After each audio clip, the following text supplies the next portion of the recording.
প্রথমবারের মতো নারী বিশ্বকাপ জিতে ইতিহাস করলেন ২২ বছর বয়সী ক্রিকেটার রিচা ঘোষ। ফাইনালে তার আগুন ছড়া ব্যাটে এসেছে ৩৪ রানের ঝড়ো ইনিংস, আর তাতেই বদলে গেছে ভারতের ভাগ্য।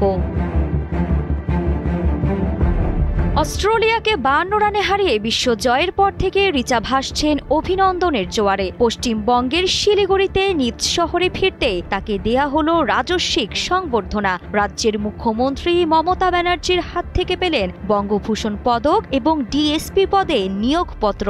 এছাড়া রাজ্য সরকার একটি স্বর্ণের চেনও দিয়েছে ২২ বছর বয়সী ভারতীয় এই ক্রিকেটারকে। ক্রিকেট অ্যাসোসিয়েশন অব বেঙ্গল উপহার দিয়েছে ৩৪ লাখ রুপি, যা বাংলাদেশি টাকায় প্রায় ৪৭ লাখ টাকা। এছাড়া প্রতিটি রানের জন্য ১ লক্ষ করে পুরস্কারও পেয়েছেন তিনি।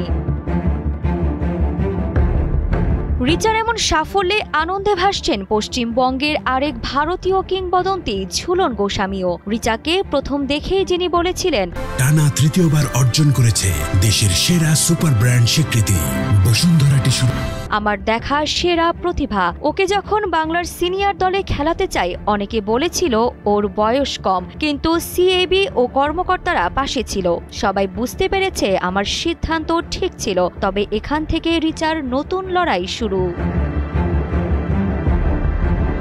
এছাড়া সিএবির সভাপতি সৌরভ গাঙ্গুলি রিচার প্রশংসা করে বলেন, রিচা ৬ নম্বরে ব্যাট করতে নেমে যে কাজটা করে সেটা সবচেয়ে কঠিন, কারণ সে বল কম পায়, বিপরীতে রান করতে হয় অনেক বেশি। সেখানে ও রান করেছে। জাতীয় দলে ওর স্ট্রাইক রেটটাই তফাৎ করে দিয়েছে। একদিন যেন বলতে পারি রিচা ঘোষ ভারতের অধিনায়ক। সে দিনটার অপেক্ষায় আছি। তোমার বয়স এখন ২২ বছর, তার মানে অনেক সময় পাচ্ছ।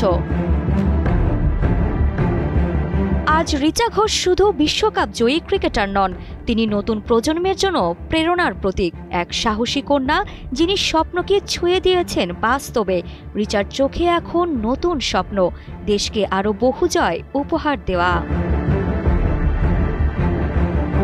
আরিফা জাহান পিনন, কালের কণ্ঠ স্পোর্টস।